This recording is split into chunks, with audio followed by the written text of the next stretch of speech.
That should young men, though, all aspire to be like you? Should young men aspire to work very hard, have no criminal record, become multimillionaires, protect and provide for the women close to them, be sovereign so they can stand up and have their own points of view in face of cancellation, be able to not be mentally intimidated when they go on national TV and there's traps set up for them? Yeah, I believe that confident, strong men who stand up and protect and provide for women are a good thing for the world and a good force for the world. And I don't think that I put a magic spell on anybody. I think there's a whole bunch of men in the world who understands my value. And if men grow up to be like me, you're going to have a whole bunch of people with no criminal record, dedicated athletes who protect and provide for the people close to them, are fantastic for the economy. And I'm certainly not the worst influence out here, Piers. You have little Nas twerking on the devil on music videos, which our children are digesting. You have drill artists singing about stabbing people to death in the middle of a knife crime epidemic. You have rabid psychopaths on whether the right or the left announcing violence on the other side. You have all these insanities in the world. And because I sit here and say,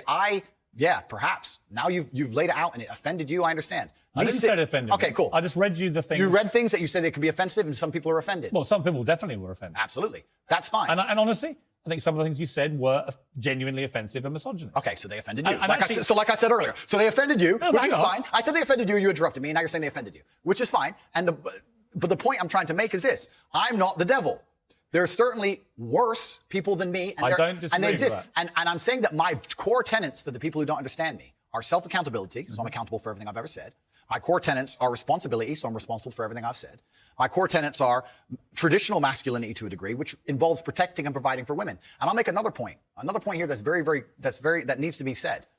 The number of women who have stood up and stuck up for me is ignored. Thousands of women are making videos saying, I've met Andrew Tate, he's such a nice guy. I wish I had a man like Andrew Tate who felt responsible to protect and provide for me. You know what? I do belong to my husband. That's why I married him and I love him. We ignore the thousands of women who stood up and stood by me and said everything I said is true. And we're taking a very vocal minority who have taken things I've said and are pretending to be absolutely and utterly devastated by them for some reason. All right. Time out. Sure. You've had a good run there. Sure. An inquest this week found that a 14-year-old girl, Molly Russell, died from an act of self-harm while suffering from depression and the negative effects of online content. The coroner said she was exposed to material that may have influenced her in a negative way, and in addition, what started as depression had become a much more serious depressive illness, and she very sadly took her life. That's absolutely disgusting. Right. Her father, terrible. Her father's campaign for better protections against potentially dangerous social media algorithms, right? It says that the particularly graphic content she saw romanticized acts of self-harm, normalized her condition, and focused on a limited and irrational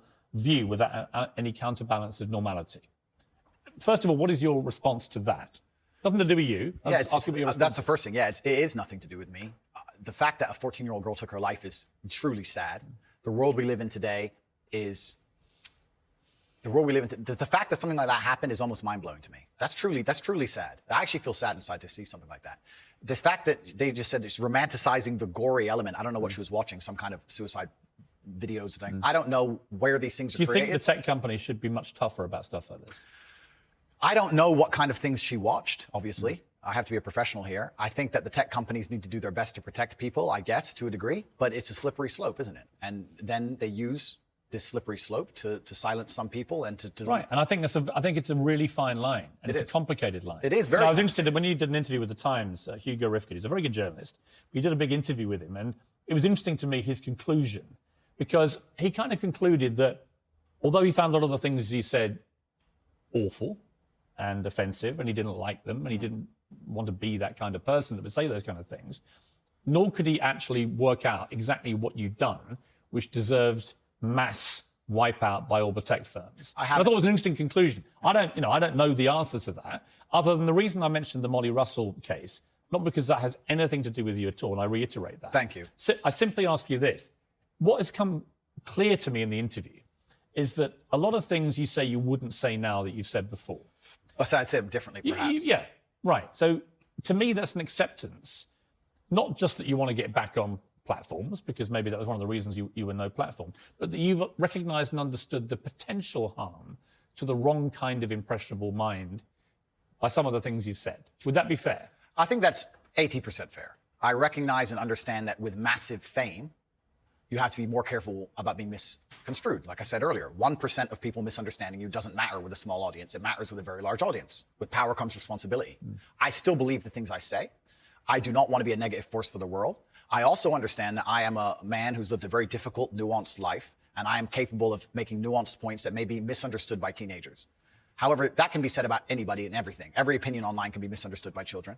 Trying to protect children from the internet is a very interesting subject in and of itself, because I would argue that 80% of the content on the internet can be negative or detrimental to a young mind that doesn't understand the world. Yeah. I'd argue that all of it. We just talked about music videos and dancing on the devil and, all this stuff. This stuff is dangerous. By the way, I think you make a very good point on that. So, a lot of these rap stars, the lyrics, the videos, I think far exceed anything that you've been accused of doing. Completely. Because in a lot of cases, some of them promote non-consensual activity with people, right? And I just think that crosses a line you have, as far as I've seen, you haven't crossed that line. No, I haven't.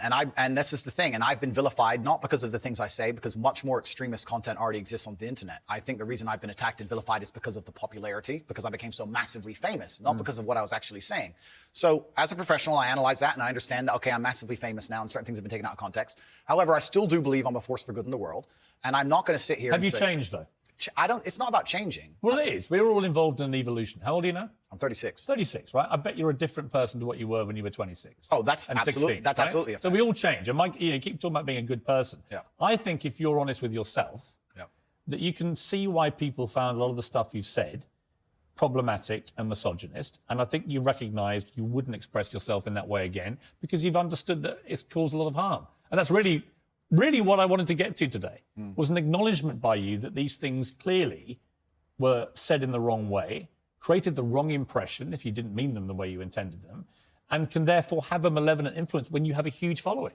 Yeah, when you have a huge following, you certainly have to be a lot more careful about how you get certain points across. That's absolutely a fact. Andrew, I appreciate you coming all the way from Romania. Thank you. It's been an interesting conversation, and I thank you for having it. Cheers, Frank. Well, that's it from me. Whatever you're up to, keep it uncensored. Good night.